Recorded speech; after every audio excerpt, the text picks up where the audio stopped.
Hey y'all, I'm Byron. And I'm Margaret, and we'd like to welcome you back to the Beyond I Do podcast. And today, we have more guests. Oh yeah.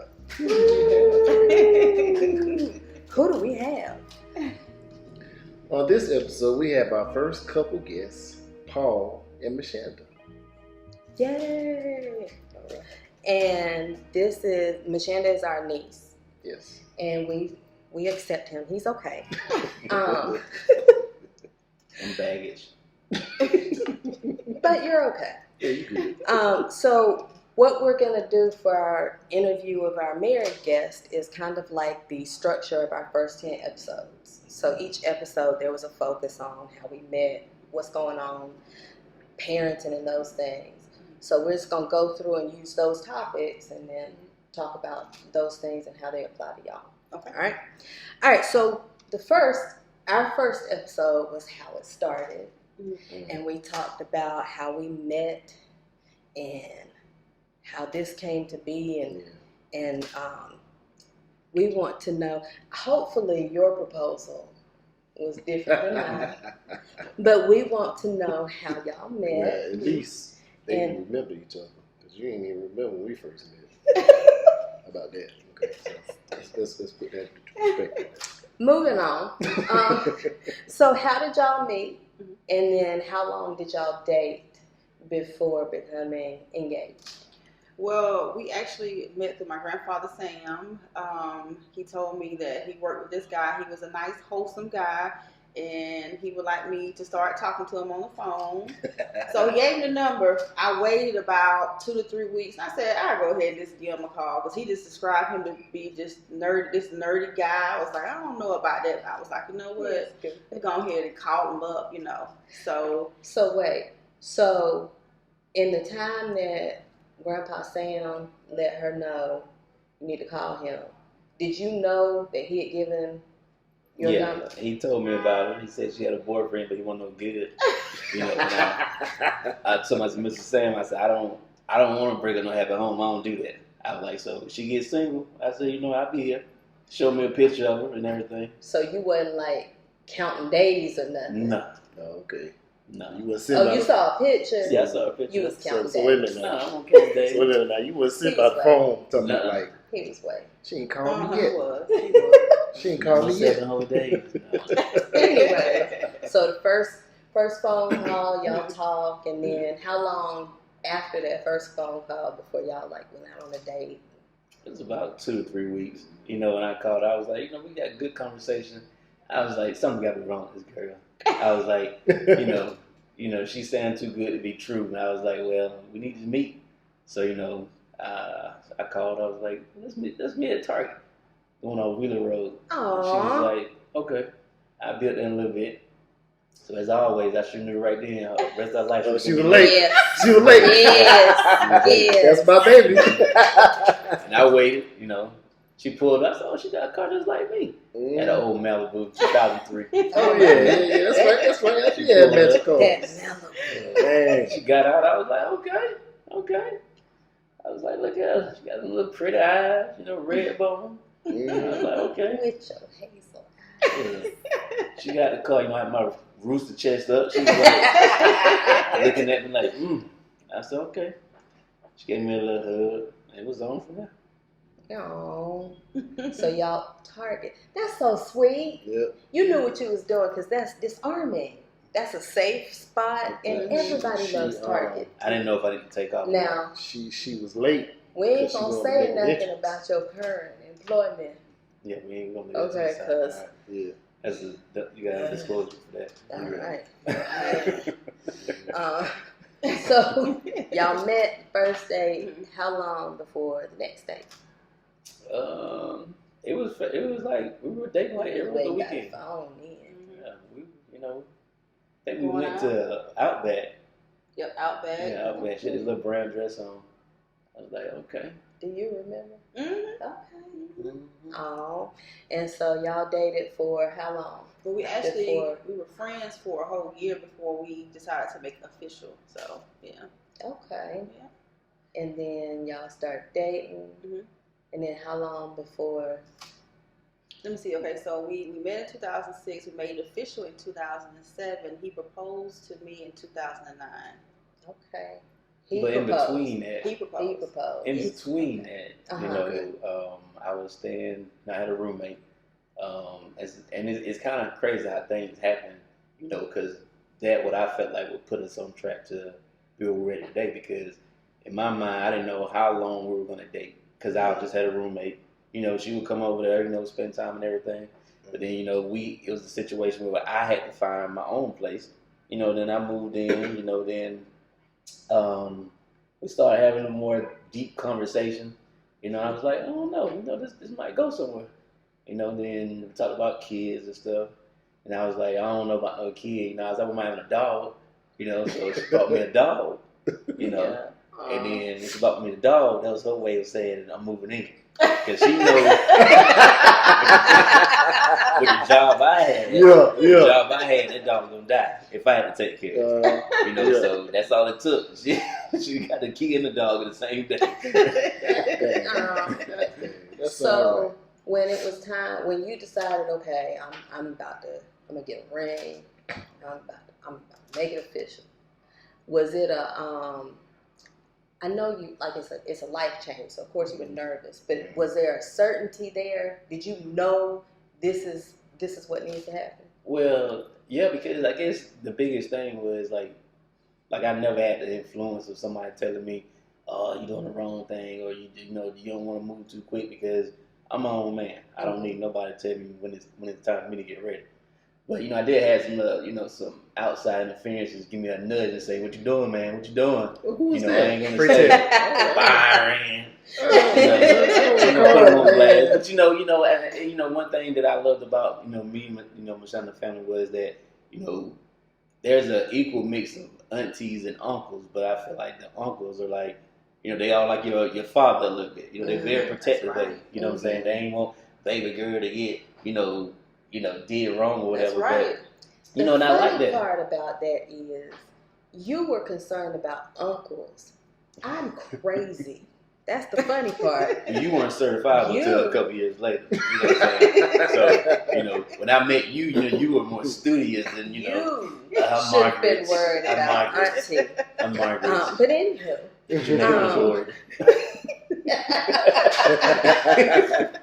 Anyway, so was it like a planned out proposal? Or was it just like, roll over and say, we might as well? Oh, were you there? Oh, well, when I got the ring, I was, I showed her grandfather. I said, look, I think I'm gonna do this. I had already mentioned to my mom, and everything. People, when you taking that step, to be that serious, people look at you like, oh my God, this is really happening. They find what you dating and everything. When they really know that you're serious, you got those who are gonna be in your corner, and you got those who are just super surprised. So, I wanted to do something really special. I wanted to take her somewhere. I wanted to do this, but I think the anxiety of just like really wanting to just ask the question, so we were in the bed, she was about to go to sleep. I kept messing with her. I said, look over here. She's like, she turned over and I put the ring in her face. Oh. I was like, you're so that's pretty close to us. No. I just said we was in bed though. Because I had the ring, like, I would say probably almost 6 months. I had the ring for like 6 months. And I was just waiting for the right day, the right feeling, just to ask. And she, I was like, what? I ain't gotta do all the extra. I said, she's gonna say yeah anyway. Really? I just knew. Oh, okay. But you said yes, did you? I did. Without hesitation, she didn't go to sleep then. She was wide awake. See, it was a little different in our case though. But the song "Let's Get Married." Mm-hmm. And when you really listen to what he's saying, and younger, might as well do it. That was more of what I was. But it's okay, we're still together. It's okay. I had explained this time and time again. Yes, okay? I'm sorry. Now, I had been talking to my coworker, and I said, how do you go about getting married? I didn't know. I asked them what they did. And they said they went to the courthouse in Aiken, and they did this there. I said, okay. So, I had been thinking about it. She didn't know this. I've been thinking about it. She was already pregnant. Tyson's due in no time. like next week. So we were sitting there, and I was like, we had been discussing marriage. We had been discussing it for months. Like, we need to do this, and I'm like, well, I kind of want, the typical man, I want to have stuff together. Yeah. Stuff like that. And, so when I woke up that morning, it just hit me. It's just like a light bulb. It's that feeling. It was that feeling, yeah. You knew it was time. That's how I felt. So I looked over at it, and I didn't have no ring or anything. So, having a baby, being friends, we know each other. So we might as well be. Out loud. You might have been thinking that. What was out loud was, we might as well do it. It was enough for you to say yeah. It was enough But for you you to say still yeah. said what? Anyways, all right. All right, so next topic. All right. Now, for our next topic of discussion is we're going to ask y'all how it's going. Like, how's the current situation? How long have y'all been married now? Married. Anything that you thought going in. Yeah. And as time passed, you realized, and especially since y'all lived together before getting married, like were there differences after? So, current situation, how it's going, how long y'all been married, and any of the thoughts. Okay, well, we've been married now for 12 years. Been together for 17 years. 17. Yeah, 17 years, yeah. But so far, everything's going pretty good. With every relationship, you have your ups and downs, but this is my best friend. Like, we rock together. And so, like, when y'all were living together versus being married, were there anything, like, or did it just, like, one day you had one last name and then the next day it was a different one and y'all just kept rolling?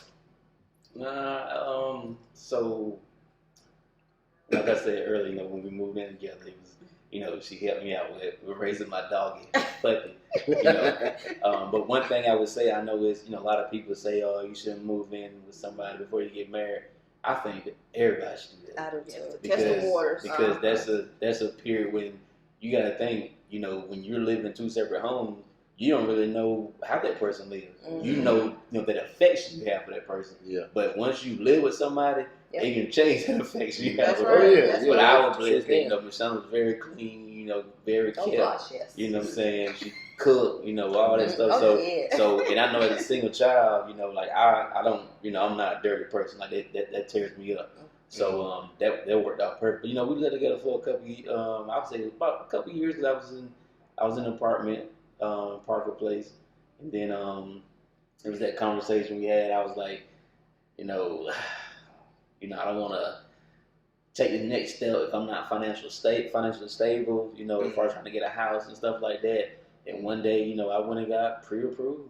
She didn't even know it, and I told her, and we, but we found out we looked for a house. I think one weekend we looked at 5-6 houses, which is crazy because most people look way longer than that. Months, because we almost felt like we jumped too soon to buy the house. We should have looked at other places, but we got approved 30 days later. We were in the house, and it was just like it worked out perfect.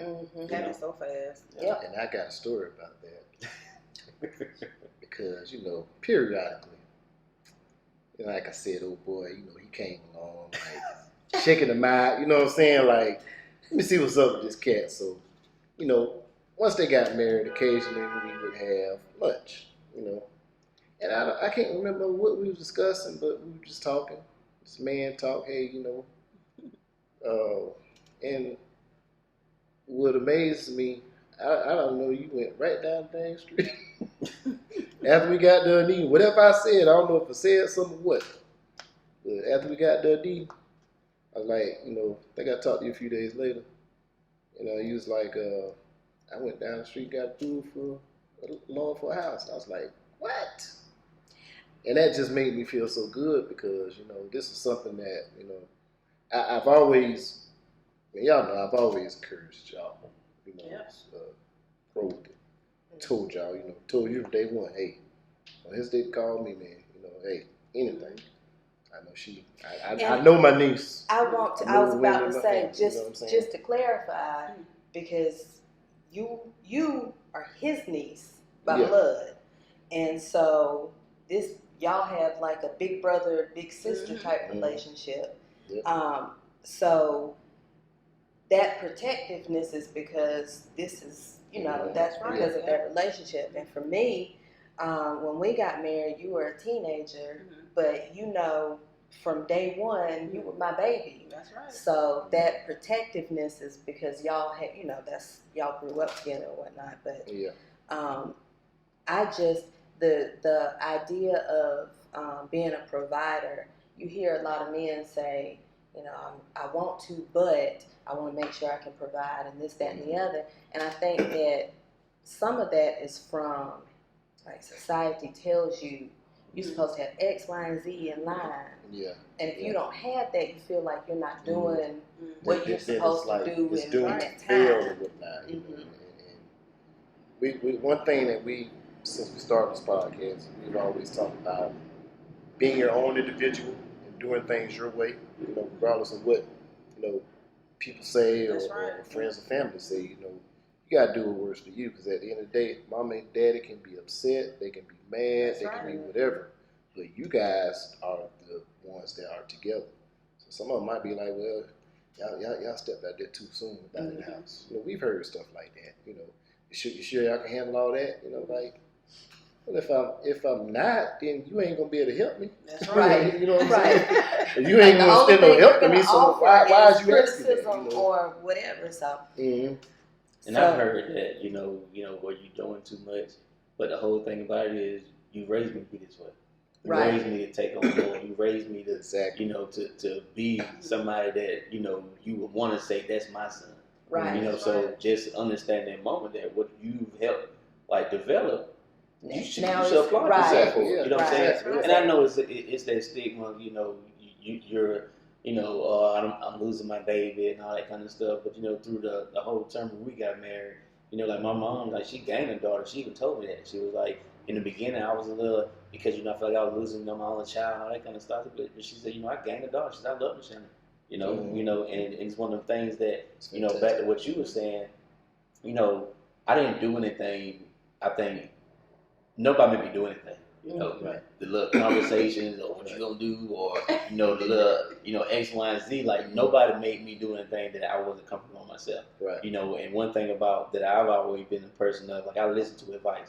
And I watch more so than than listen, because people can tell you something, but if they're not practicing what they preach, it don't mean anything. So like seeing what you were doing, how you went from just gradually climbing the ladder, I was like, he's standing his circle.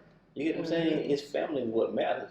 The outside interferences, that sometimes there can be a lot of static noise that doesn't help you at all. Yeah. It can be a deterrent. Exactly. And I got family members that, that push me, man, do it. But I also have those people that's like, sure you want to do that? Is that sure the right thing? And failure don't mean anything. You can always come back from failure. Right. You never know how far you can go if you try. That's right. So that kind of ties into the next topic. So the next topic is like relationship goals. Who were those, or did you have couples that you looked up to and thought, when I get married, I want it to be like this? And when we talked about this, so both of us at one point in time, for me, my parents were together from the time I was 6 to 16.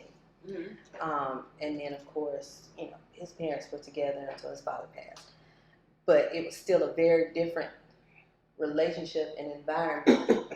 And so my parents provided me an example of what I did not want. So in terms of, real life, I didn't have a whole lot of couples that modeled what it was that I wanted. I had a good example of what not to do. And then I looked at couples on TV and movies and things like that.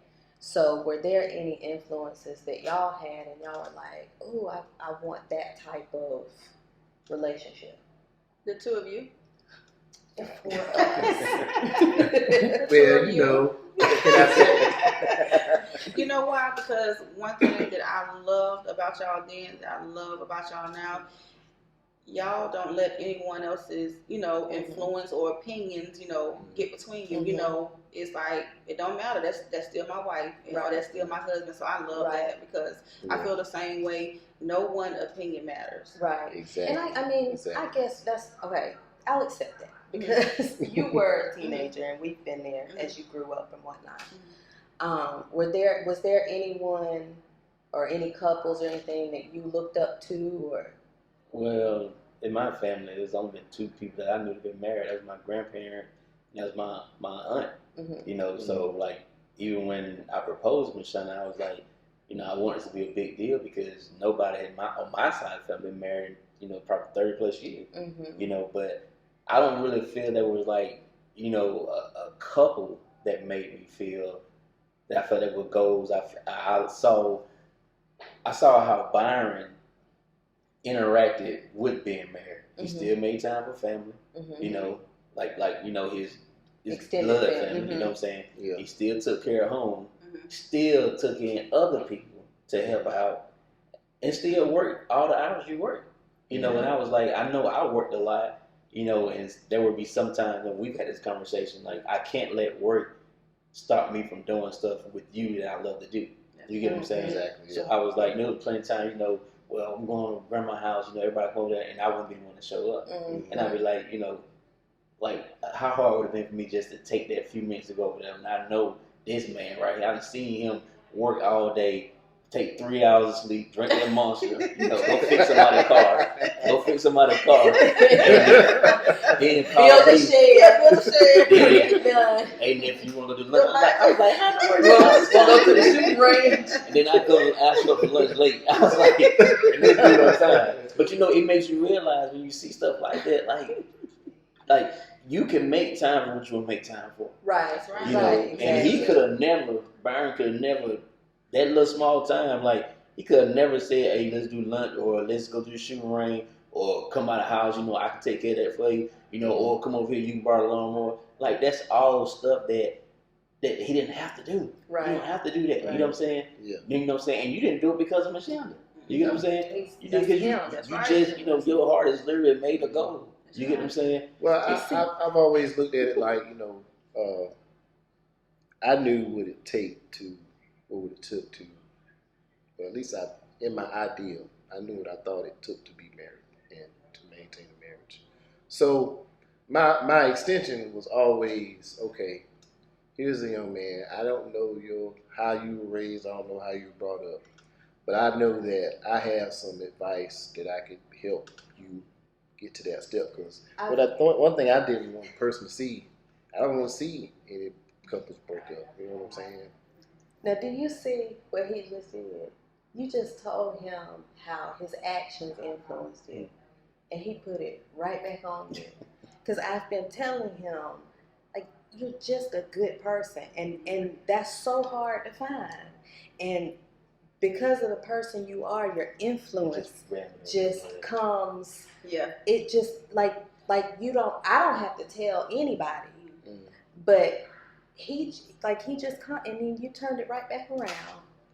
That's wonderful. It's funny because I think that filters through the bloodline because Paul tells me all the time. He tells me all the time.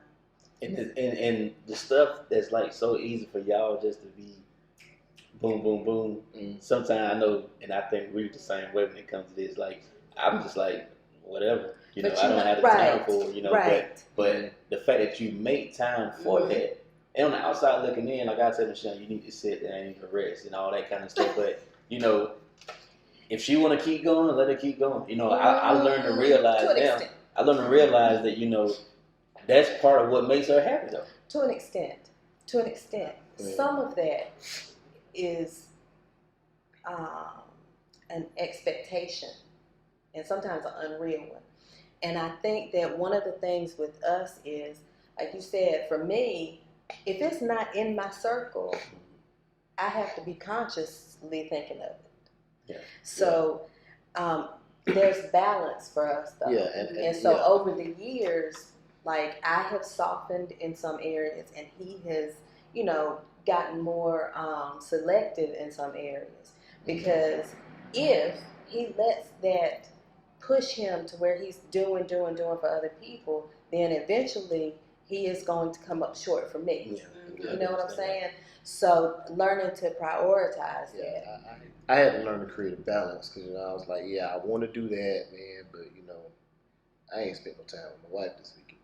You know what I'm saying? So, and I'm glad because she doesn't require a lot. She just wants to be right next to me. You know what I'm saying? So that kind of helped me. As far as like, well, all I got to do is just sit down and watch some TV with her. Why can't I do that? I'll take the time to do that. And then there's a lot of times, just stay. I'll have stuff to do. I'll be like, okay. She'll be like, what time you gonna go out there and work on that car? I'll be like, about 12 o'clock.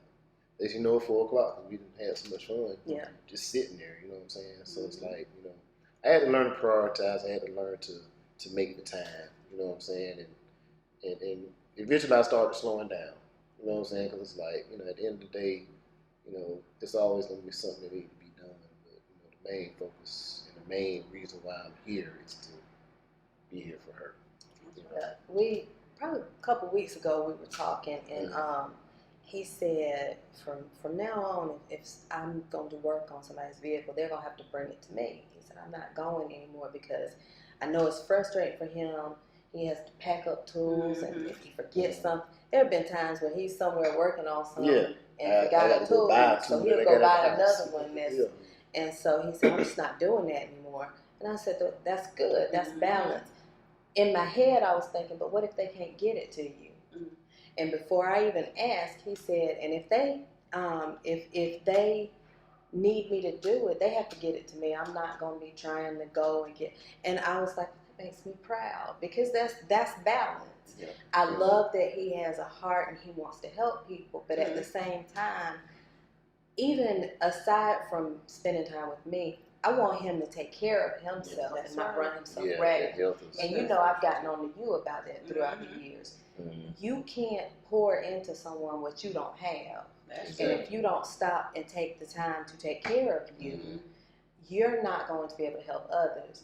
And you also have to realize that a lot of the people that you pour into don't have the same amount to pour into you. Yeah. Exactly. So it's even more important that you take care of yourself because if you get down, you're going to realize there's only a small number of people that would do the same for you. That's true.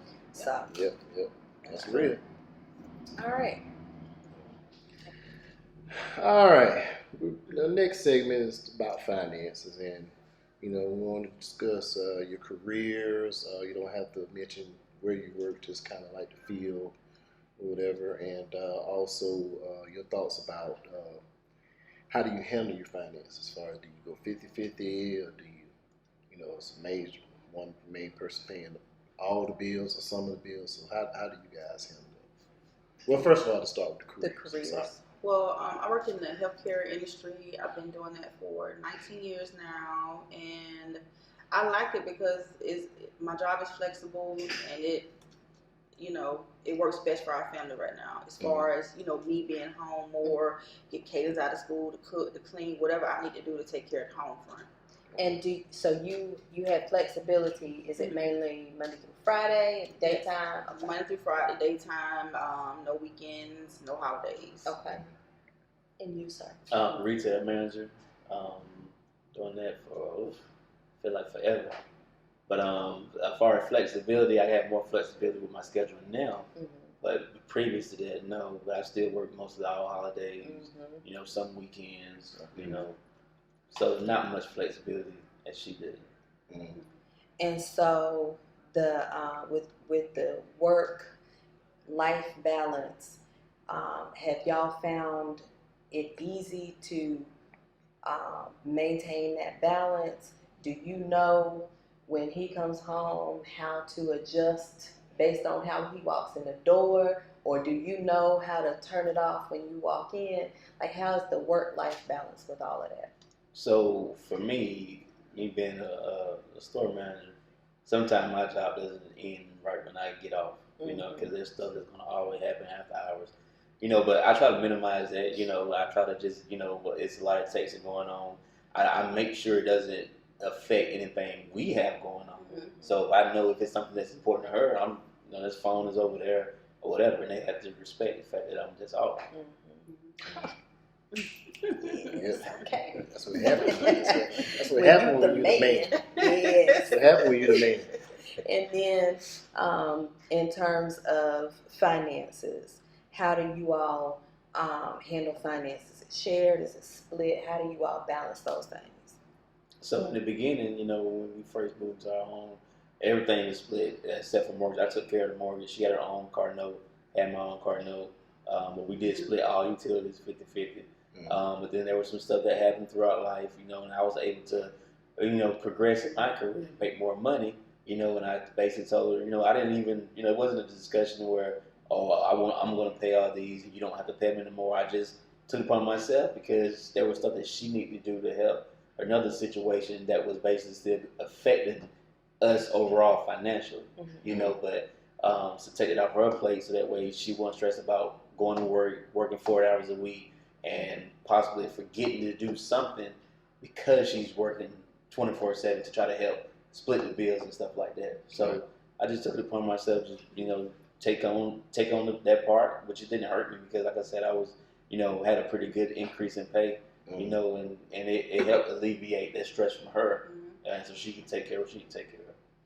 Right. So for us, finances, that's one of those topics that is uncomfortable, but you know it's necessary. Yes, yeah. Are y'all comfortable with talking about and sharing that, or is that still something that's touchy? Or now I feel like it's an easy conversation to be had, but during the conversation it does create some, you know, little uneasiness if one person or the other person or both aren't financially sound. You know, and we all make mistakes. We all got, you know, we get a little extra. We want to buy this. We want to buy that. We definitely do not argue about overspending because neither one of us overspend. You know, we do gamble a little bit. You know, we have an opportunity for that. But we both enjoy that. So, you know, sometimes we have to, you know, pull each other away a little bit. Bring each other in. Like, come on. But we're going to try together. We're going to try together. That's right. We're going to together. And that is the important part.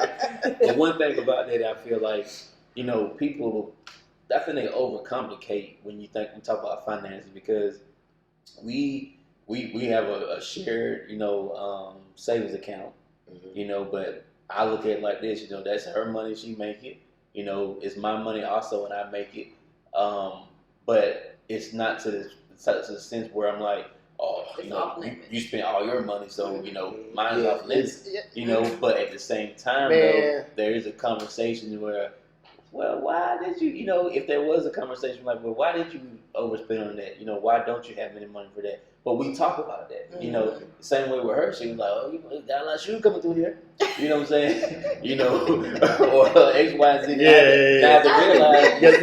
Hey. It sounds like hey, that damn UPS man was showing up. I know I ain't know nothing. Why I see a bunch of them lottery tickets around the house, I'm like, hey. I'll tell you what killed this will kill me. Like when I work during the weekend or something like that, right? I got out work days or something like that. And I come home, I know she's been in the house with them. And it's about 5 boxes sitting on the porch. And I pull up and I'm like, God, no. Look, she ain't hit the doorbell ring or nothing.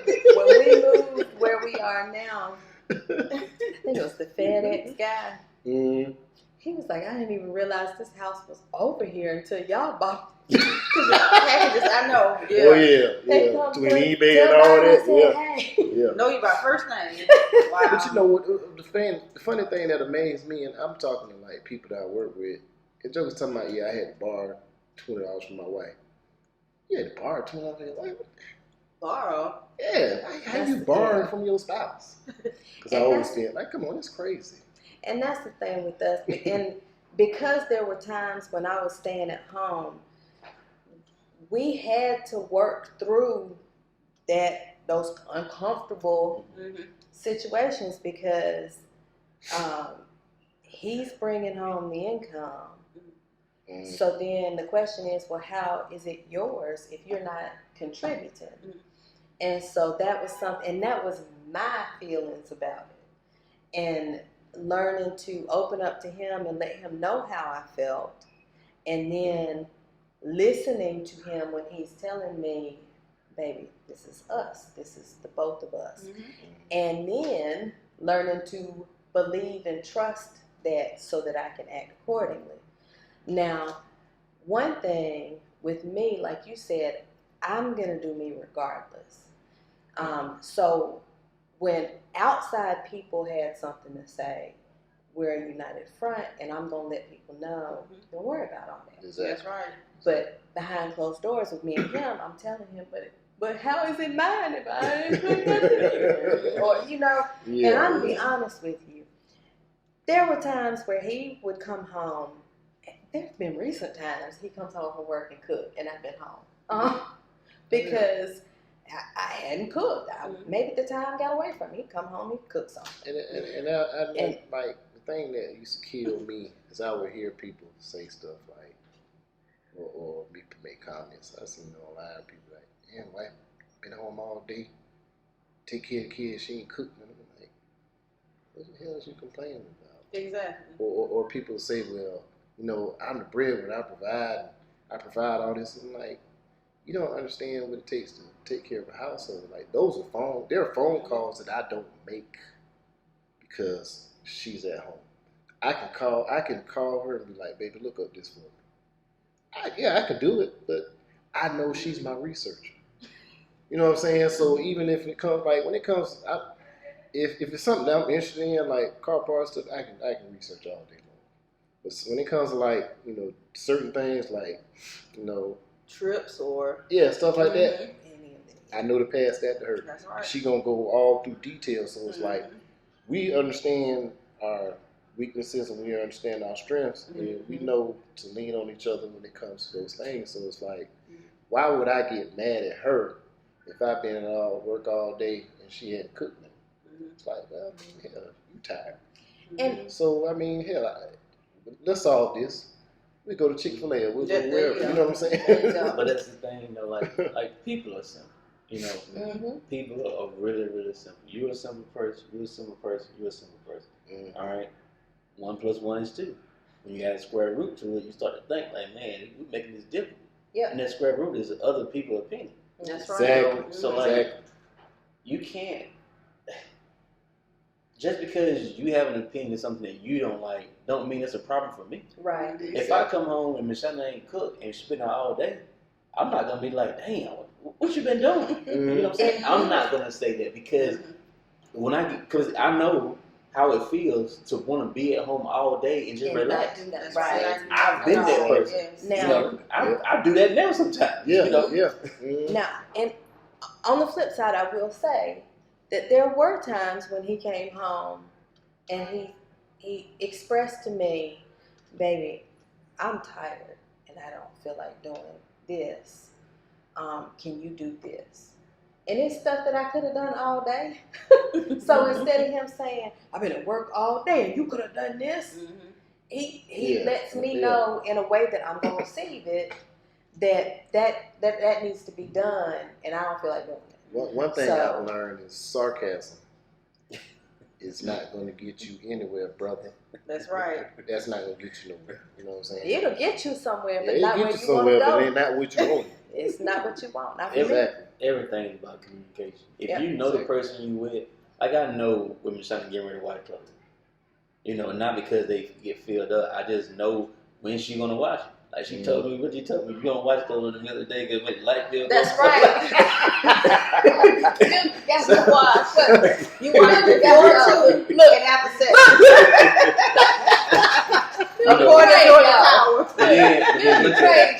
And they go back when we talk about it. If a person that doesn't, like, I pay all the bill.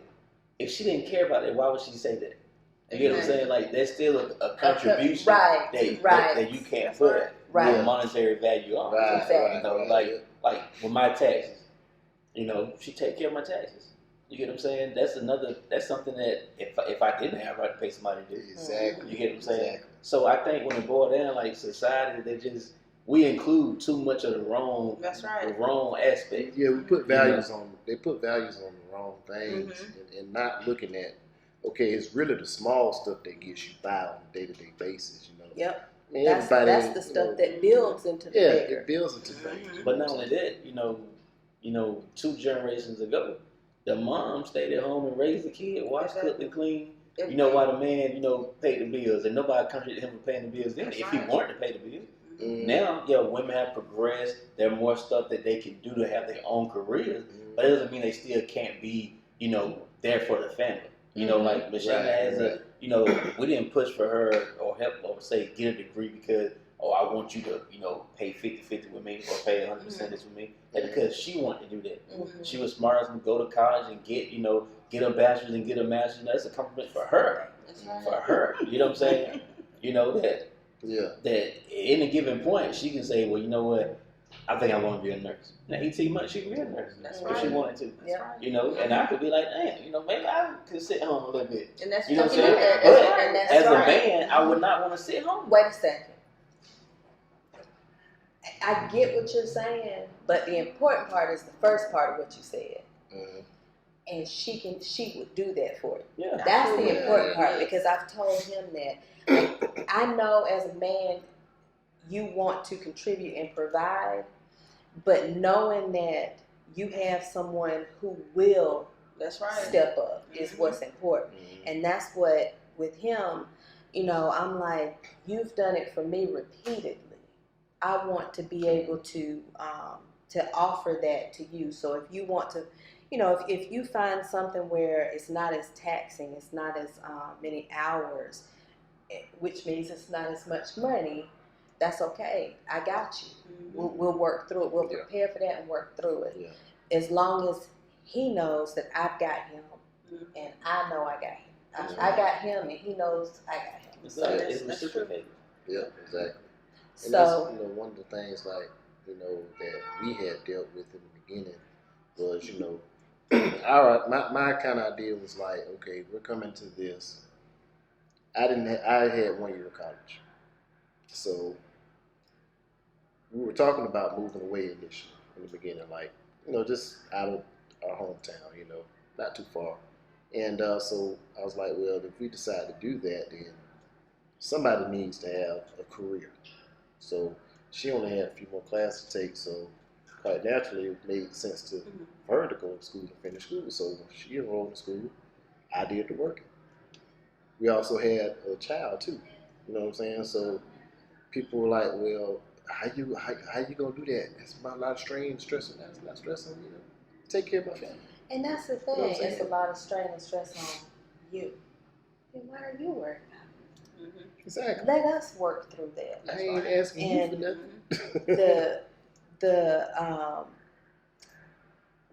There was one comment that was made to me. A woman who said, I didn't have to work. I chose to so that I could buy the things that I wanted. Cool. That's beautiful. What were your kids doing though?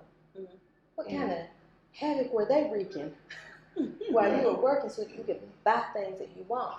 But for me, I feel like it was a dig towards me because I wasn't working at the time. You have to do what works for you. That's right. You have to do what works for you. Also, what's best for your family. I heard from another person who's like, I don't care if it takes after you pay all the bills and stuff, y'all got $50 left for. That's $50 extra. And I was like, I'm not sending my wife out there for no $50 extra. What is that? What does that benefit us? Extra $50 for what?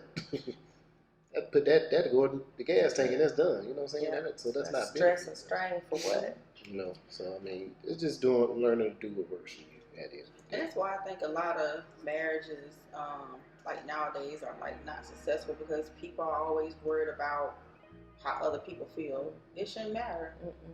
If it makes the two of you happy, then roll with it. Not at all. Exactly.